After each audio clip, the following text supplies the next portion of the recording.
अस्सलाम वालेकुम वरहमतुल्लाहि वबरकातुहू। This is Naseem Zulfikar.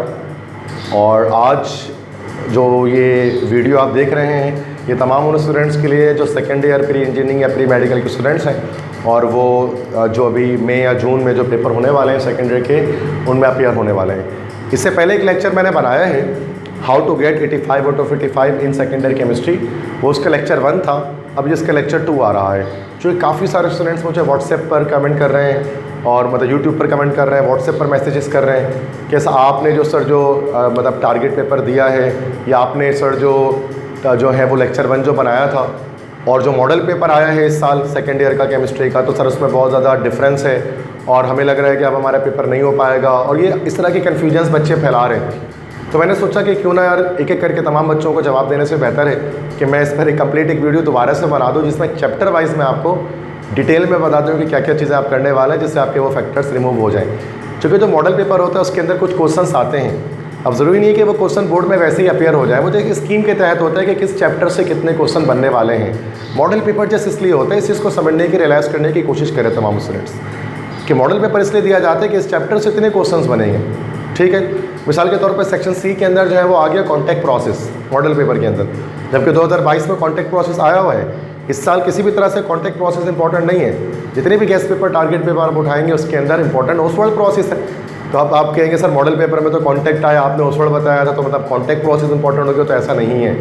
तो ये ईजिली आप इस चीज़ को कॉमन सेंस के तरीके इसको समझ सकते हैं। लेकिन वही है कि अब मैं दोबारा से इस लेक्चर को बना रहा हूँ जिसमें मैं वो तमाम रिस्क फैक्टर रिमूव कर दूँगा और आपको लगेगा कि मॉडल पेपर के अकॉर्डिंग भी आपका पूरा पेपर हो रहा है और थोड़ा सा रिस्क फैक्टर और रिमूव हो जाएगा अगर आपने वो चीज़ों की तैयारी कर ली है। तो इनमें जो एक दो कुछ टॉपिक्स अगर यहाँ पे बढ़ते हैं तो इनकी तैयारी भी आप अच्छी तरह से कर लें। या जो इस लेक्चर को मेरे फर्स्ट टाइम देख रहे हैं जिन्होंने पिछला लेक्चर नहीं देखा तो उनके लिए भी ये लेक्चर बहुत ज़्यादा फ्रूटफुल होने वाला है। ठीक है, तो ये लेक्चर आज दोबारा से मौजूद है how to get 85 out of 85 in second year chemistry. This is lecture number 2 and this is for session 2023 and this is according to the new model paper of 2023। जो स्कीम आई है, चूँकि अब हमारे पास चैप्टर वाइज स्कीम भी आ गई है कि किस चैप्टर से कितने क्वेश्चंस बनेंगे शॉर्ट में लॉन्ग में, और इसी तरह से मैं आपको टोटल जो है उसको एक्सप्लेन कर दूंगा। ठीक है, और इंशाल्लाह ये वाली बात ये वीडियो आपको देखकर फिर मॉडल पेपर या बाकी कोई भी पेपर आप सॉल्व करेंगे उतना ज़्यादा मसला इसके अंदर अब आपको नहीं आएगा, ना आपके बोर्ड एग्जाम्स में इंशाल्लाह जो है उसमें मसला आएगा। तो मोस्ट इंपॉर्टेंट टॉपिक्स मैं आपको बताने वाला हूँ चैप्टर 1 से लेकर जो है वो चैप्टर 11 तक, जो बोर्ड पर यहाँ पर मौजूद है। इसके स्क्रीनशॉट भी आप ले सकते हैं। ठीक है, और इसमें मैं कुछ रिएक्शंस भी आपको बता दूंगा कि जो रिएक्शंस कुछ बच्चे कह रहे हैं सर हमें रिएक्शंस भी बता दें इंपॉर्टेंट क्या है, क्या क्या हम कर सकते हैं। क्योंकि लास्ट टाइम जो मैंने बनाया तो उसमें मैंने रिएक्शंस आपको नहीं बताए थे, तो इस बार कुछ रिएक्शंस मैं आपको बता दूंगा। तो चैप्टर 1 हमारे पास होता है this is called periodic classification. ये बहुत एक छोटा और आसान चैप्टर है। इसका एक शॉर्ट क्वेश्चन बनेगा। एसक्यू जब मैं कह रहा हूँ तो एसक्यू मतलब है शॉर्ट क्वेश्चन, और जहाँ पर एलक्यू लिखा हुआ है एलक्यू मतलब है लॉन्ग क्वेश्चन। तो स्कीम के अकॉर्डिंग यहाँ से एक शॉर्ट क्वेश्चन बनेगा और लॉन्ग क्वेश्चन यहाँ से एक भी नहीं बनेगा। जो शॉर्ट क्वेश्चन यहाँ से बनेगा वो या तो बनेगी स्टेटमेंट स्लैश जो मैंने लगाया हुआ है तो वो मल्टीपल क्वेश्चन है। देखो शॉर्ट क्वेश्चन एक ही बनना है, लेकिन वो एक कौन सा बनेगा मैं जस्ट ज़रूरी नहीं है कि मैं आपको वो एक बता दूं। क्या पता मैं 2 या 3 आपको बता दूं किसी जगह, क्या पता मैं एक है तो एक ही बता दूं कि बस यही कर लें। तो ये डिपेंड करता है ताकि मैं रिस्क फैक्टर कम से कम कर सकूँ। तो या तो स्टेटमेंट आएगी, rule of triad, law of Octave, Mendeleev's periodic law, modern periodic law की। और अगर स्टेटमेंट नहीं आई तो फिर identify group period and block using electronic configuration, ये वाला क्वेश्चन आएगा। ठीक है, तो या तो कोई अंडरस्टैंडिंग वाला क्वेश्चन आएगा या फिर एप्लीकेशन वाला कोई क्वेश्चन इसके अंदर मौजूद होगा। लॉन्ग क्वेश्चन सेक्शन सी के अंदर इसके अंदर कोई मौजूद नहीं होगा। चैप्टर 2 हमारे पास है हाइड्रोजन। ये भी एक छोटा चैप्टर है, बस एक शॉर्ट क्वेश्चन आ सकता है। अब वो एक शॉर्ट क्वेश्चन 2 टॉपिक्स में से आ सकता है। या तो वो आएगा position of hydrogen in periodic table, या हाइड्रोजन की जो पोजीशन है पीरियोडिक टेबल में 3 ग्रुप्स के अंदर, ग्रुप 1A के अंदर, ग्रुप 4A के अंदर और ग्रुप 7A के अंदर। या तो position of hydrogen in periodic table यहाँ से क्वेश्चन आपके पास आएगा। अगर यहाँ से नहीं आया तो हाइड्राइड्स और उसकी टाइप्स लिखनी होंगी और साथ में आयनिक या कोवेलेंट हाइड्राइड में से किसी एक को एक्सप्लेन करने कहा जाएगा। तो हाइड्राइड्स के टॉपिक को आपको कर लेना है और साथ में position of hydrogen in periodic table कर लेनी है। चैप्टर 3 उसके बाद हमारे पास है एस ब्लॉक एलिमेंट्स। ठीक है, चूँकि अभी इनऑर्गेनिक पोर्शन हमारा चल रहा है। चैप्टर 3 से हमारे पास एक शॉर्ट और एक लॉन्ग क्वेश्चन बनेगा। यहाँ से लॉन्ग क्वेश्चन बनेगा चूँकि इंडस्ट्रीज़ हमारे पास जो है वो है मौजूद, और इंडस्ट्रीज़ लॉन्ग क्वेश्चन के अंदर ही हमारे पास आती हैं। शॉर्ट क्वेश्चन में हमारे पास इसमें से रीजंस बनेंगे। अब आप कहेंगे कि सर रीजंस तो मॉडल पेपर में है ही नहीं, तो रीजंस इस बार आएंगे कि नहीं आएंगे।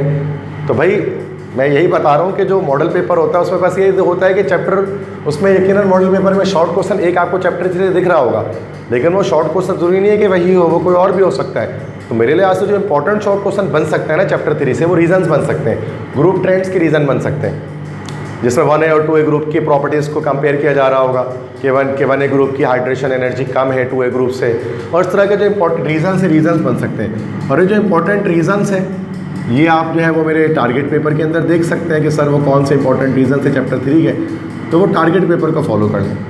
अगर आपके पास मेरा टारगेट पेपर नहीं है तो 0300 215 2272 ये मेरा व्हाट्सएप नंबर है, ये मेरा पर्सनल व्हाट्सएप नंबर है। इस पर मैसेज करके आप मुझसे जो है वो टारगेट पेपर भी ले सकते हैं। अगर आपको नोट्स चाहिए किसी भी टॉपिक के इनमें से, या कंप्लीट सेकेंड ईयर का नोट्स चाहिए, तो वो भी मैं आपको इसको थ्रू प्रोवाइड कर सकता हूँ, ठीक है। तो बेटा ये शॉर्ट क्वेश्चन 1 में ग्रुप ट्रेंड्स आएंगे, ग्रुप ट्रेंड्स में से रीजंस आएंगे असल में।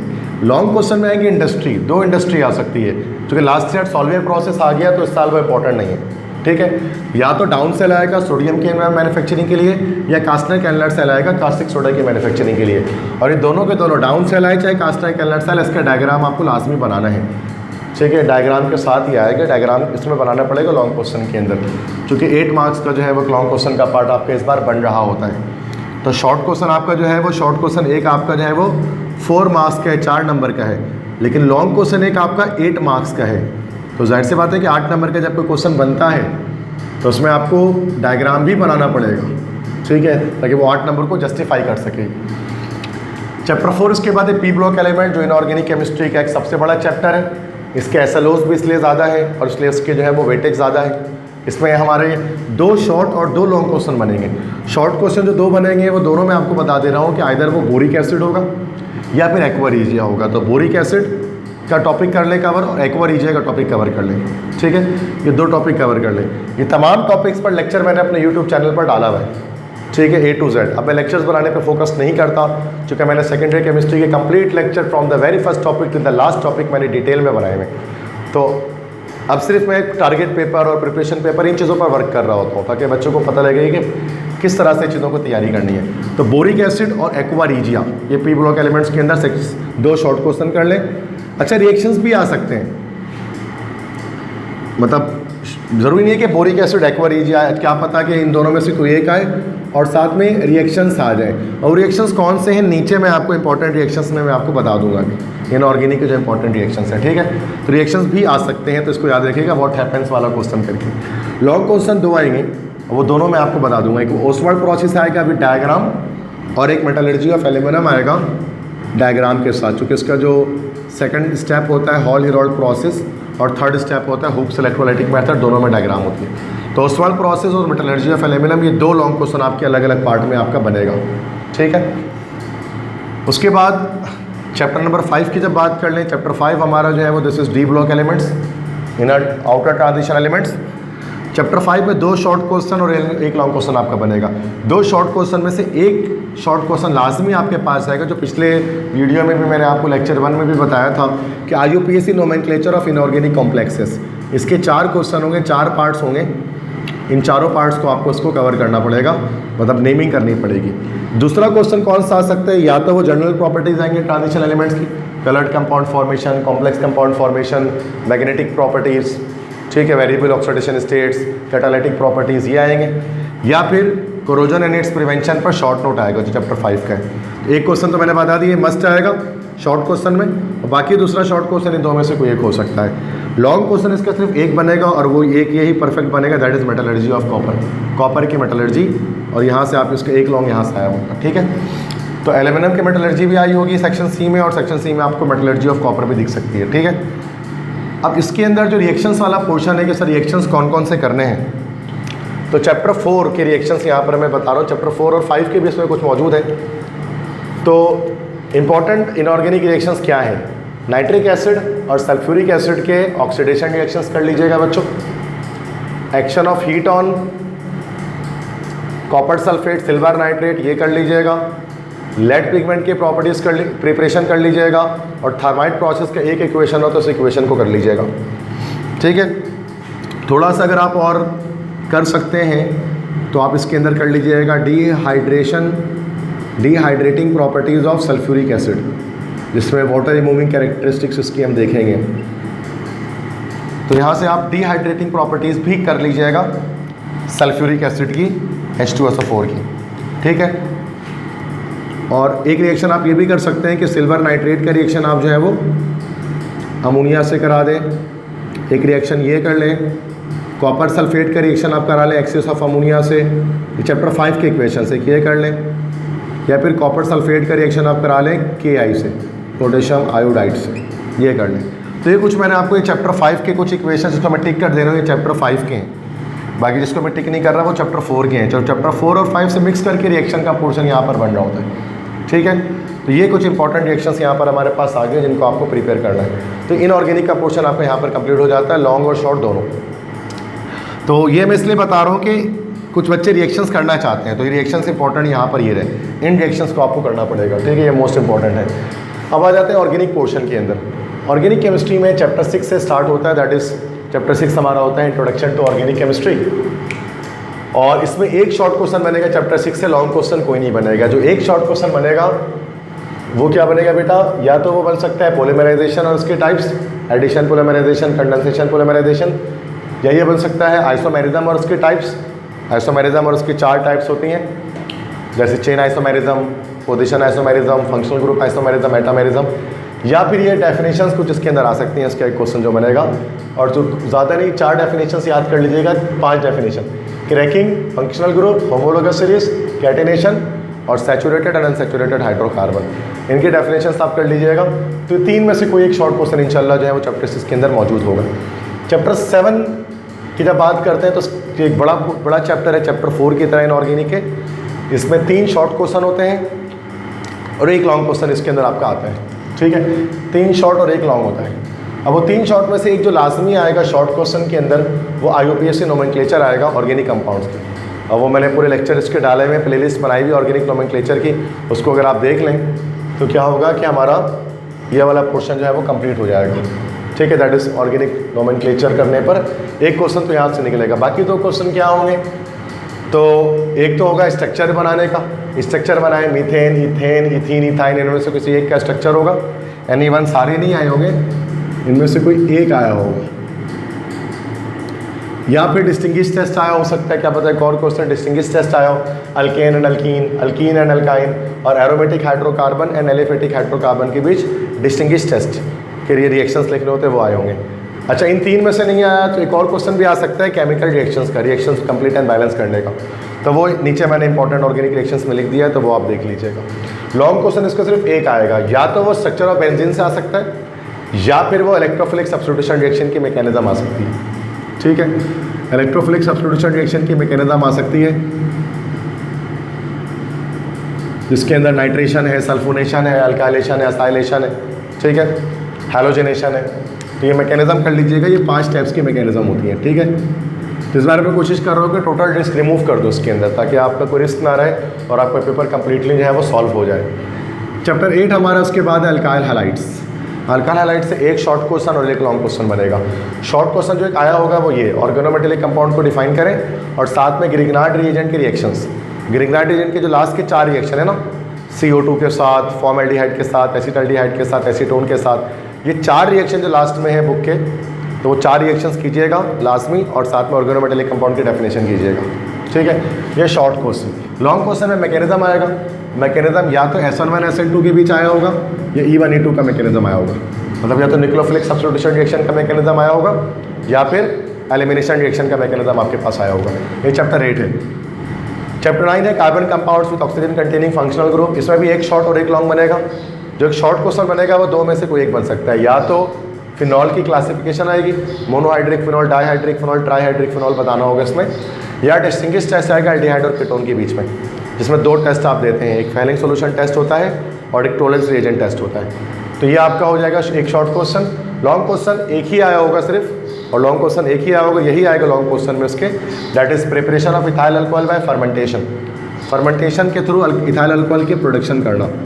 अब फर्मेंटेशन हम यहाँ पर स्टार्च की भी कर सकते हैं, और यहाँ ये फर्मेंटेशन हम लोग मोलाइसिस की भी कर सकते हैं, दोनों की कर सकते हैं, ठीक है। तो ये दोनों में से किसी एक की फर्मेंटेशन से आपको इथाइल अल्कोहल को बनाने के लिए कहा जाएगा। ये चैप्टर 9 है। चैप्टर 10 हमारे पास होता है, this is chemistry of life. Chemistry of life या बायोकेमिस्ट्री भी जिसको हम कहते हैं, इसमें शॉर्ट क्वेश्चन इसका एक भी नहीं बनेगा, लॉन्ग क्वेश्चन इससे एक बनेगा। और लॉन्ग क्वेश्चन में शॉर्ट नोट्स बनेंगे। मैं आपको 3 टॉपिक्स बता दे रहा हूँ, तीनों को आप अच्छी तरह पढ़ लें, इंशाल्लाह इसमें से एक आया होगा, कार्बोहाइड्रेट, अमाइनो एसिड, वाइटामिन, इनमें से कोई एक शॉर्ट नोट जो है वो आपके यहाँ पर आया होगा। उसके बाद chapter number 11 that is chemical industries in Pakistan. Chapter 11 है केमिकल इंडस्ट्रीज़ इन पाकिस्तान। इसका एक शॉर्ट बनेगा, लॉन्ग क्वेश्चन इसमें कोई नहीं बनेगा। और जिसका शॉर्ट क्वेश्चन एक बनेगा वो एक ही टॉपिक मैं आपको बता रहा हूँ, उसको कर लीजिएगा, दिस इज़ फर्टिलाइज़र। फर्टिलाइज़र पर शॉर्ट नोट आप कर लीजिएगा, तो इससे आपके इसका एक शॉर्ट क्वेश्चन निकल जाएगा, ठीक है। अच्छा, बाकी यहाँ पर अगर आप देखें तो इंपॉर्टेंट ऑर्गेनिक रिएक्शंस भी यहाँ पर मैंने लिख दिए कि अगर कोई सवाल आता है कंप्लीट एंड बैलेंस करने का और आप चाहते हैं कि सर इन सबको करने के बाद हमारे पास टाइम बच रहा है, still the time is remaining for us, so tell us another thing which you can do, so you should go towards our reaction side। तो इंपॉर्टेंट ऑर्गेनिक रिएक्शंस हमारे पास ज़्यादा नहीं, 5 तरह के मैं आपको रिएक्शंस बता रहा हूँ, वो आप पढ़ लीजिएगा इंशाल्लाह, तो उससे अच्छे खासे इक्वेशंस आपके निकल जाएंगे। ऑक्सीडेशन रिएक्शन जितने भी बेटा सारे याद कर लीजिएगा, इथीन के, इथाइन के, इथीन के हो गए, इथाइन के हो गए, बेंजीन के हो गए, एल्डिहाइड कीटोन के ऑक्सीडेशन, इन सब के ऑक्सीडेशन रिएक्शन याद कर लीजिएगा, ठीक है। इसी तरह से मिथानॉल, इथानॉल की ऑक्सीडेशन रिएक्शंस भी याद कर लीजिएगा। तो ऑक्सीडेशन रिएक्शंस इंपॉर्टेंट होते हैं। सेकंड, इसके बाद आयोडोफॉर्म रिएक्शन, एसीटोन के रिएक्शन सोडियम कार्बोनेट से होता है और in the presence of iodine, तो आयोडोफॉर्म की फॉर्मेशन होती है CH3 की, इसको देख लीजिएगा। क्वेश्चन 3 है। अच्छा, थर्ड रिएक्शन मस्टर्ड गैस की फॉर्मेशन देख लीजिएगा, इथाइन का H2Cl2 से रिएक्शन होता है तो मस्टर्ड गैस बनता है। अक्रेलोनाइट्राइल की प्रिपरेशन देख लीजिएगा, इथाइन की रिएक्शन जब हाइड्रोजन साइनाइड से करते हैं तो अक्रेलोनाइट्राइल बनता है। इसी तरह से एडिशन रिएक्शंस देख लीजिएगा, बेंजीन के एडिशन रिएक्शंस देख लीजिएगा, और जिसमें एक H2 से रिएक्शन है, एक Cl2 से रिएक्शन है। बेंजीन की प्रिपरेशन के इक्वेशंस देख लीजिएगा। फिनॉल का एक रिएक्शन है फॉर्मेशन ऑफ पिक्रिक एसिड, जब फिनॉल का रिएक्शन कंसनट्रेटेड नाइट्रिक एसिड से होता है, पिक्रिक एसिड देख लीजिएगा। और कुछ नेम रिएक्शंस हैं वो देख लीजिएगा जो किसी साइंटिस्ट के नाम पर होते हैं, जैसे कि Wurtz reaction, Cannizzaro reaction, Williamson ether synthesis, इसको आप देख लीजिएगा, ठीक है। इसी तरह से एल्डिहाइड के भी एक रिएक्शन आप देख सकते हैं, दिस इज छठा एक और रिएक्शन बताया जाता है, this is formation of oxime की फॉर्मेशन या फॉर्मेशन ऑफ फिनाइल हाइड्राजीन, ये एल्डिहाइड के रिएक्शन होते हैं, एडिशन रिएक्शंस। तो और थोड़ा एक और ऐड कर देना, उसको भी आप देख लीजिएगा, ठीक है। तो बेटा ये कंप्लीट आप इसको देख सकते हैं कि ये हमारा जो लेक्चर है, यहाँ पर जो जो चीज़ें आएंगी शॉर्ट क्वेश्चन लॉन्ग क्वेश्चन के लिहाज से चैप्टर वाइज मैंने यहाँ पर डिस्ट्रीब्यूट कर दिया है। तो अब वो जो क्यूरीज आपके जहन में आ रही थी ना कि सर क्या चीज़ें आएंगी क्या चीज़ें नहीं आएंगी, वो सारी चीज़ें इसके अंदर सॉल्व हो गई हैं। तो आप परेशान होने की ज़रूरत नहीं है इस चीज़ के अंदर। फिर आपने लेक्चर 1 अगर आप फॉलो किया है आपने पूरी तरह से, तो लेक्चर 2 को भी आप फॉलो कर लें, ताकि आपका रिस्क फैक्टर जो है वो टोटली जो है वो रिमूव हो जाए, ठीक है। तो ये चीज़ थी, यकीनन आपको ये मेरे लेक्चर पसंद आया होगा।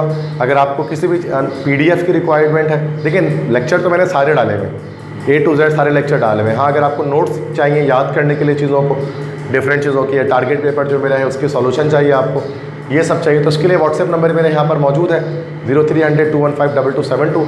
इस नंबर पर कोऑर्डिनेट करके आप मुझसे PDF ले सकते हैं, ठीक है। बाकी यही कि बेस्ट ऑफ लक तमाम स्टूडेंट्स को। अच्छा, बहुत सारे स्टूडेंट्स मुझसे ये क्वेश्चन करते हैं कि सर ये जो आपका टारगेट पेपर है वो कितना % लगेगा, 50% लगेगा, 100% लगेगा, 90% लगेगा। तो देखें, अब ये है कि हर साल जो मैं टारगेट पेपर बनाता हूँ, एवरी ईयर जो मैं टारगेट पेपर बनाता हूँ, तो उससे अच्छा खासा पेपर जो है वो लग जाता है। इसलिए स्टूडेंट्स मुझसे आस्क कर रहे होते हैं कि सर टारगेट पेपर चाहिए। बट ये अल्लाह की तरफ से है कि भाई चले भाई मैं कोशिश करता हूँ कि भाई ये चीज़ें आ जाएँ, और वो चीज़ आ जाती है। ये एक नसीब की बात कर लें, किस्मत की बात कर लें, खुशकिस्मती कह लें, ये चीज़ है। तो कोई गारंटी नहीं है इसके पीछे कि भाई सर ये आना ही 100% है, कोई परसेंटेज नहीं है। देखिए, मैं जो टीचर हूँ, मैंने सारे लेक्चर अपलोड किए हुए, और मैं हमेशा स्टूडेंट्स को वेरी फर्स्ट डे से कहता हूँ कि आप लेक्चर देखना स्टार्ट कर दें, बिल्कुल आखिरी के 1 महीने में ना जागे। ये टारगेट पेपर सिर्फ उनके लिए होता है जो लास्ट के 1 महीने में जागते हैं और उनको तैयारी नहीं होती है और वो अपने अच्छे नंबर लाना चाहते हैं, तो मजबूरन ये टारगेट पेपर मुझे या फिर इस तरह के लेक्चर्स मुझे अपलोड करने पड़ते हैं, ताकि वो स्टूडेंट जिनकी तैयारी ठीक तरह से किसी भी वजह से नहीं हो सकी उनकी तैयारी हो सके। लेकिन याद रखिए कि वो स्टूडेंट जो कि टारगेट पेपर को, गैस पेपर को फॉलो कर रहा है, he can or she can never be equal to that student who has been preparing for all the year round। तो जो पूरे साल पढ़ रहे हैं, हर एक लेक्चर को पढ़ रहे हैं, चीज़ों की प्रिपरेशन कर रहे हैं, तो वो उनके बराबर नहीं है जो सिर्फ टारगेट पेपर को फॉलो कर रहे हैं। तो अगर कोई सवाल घूम के आ जाता है, आउट पेपर हो जाता है, तो पढ़ने वाले स्टूडेंट के लिए जिसने पूरा साल पढ़ा है ना, उसके लिए कोई मसले की बात नहीं है।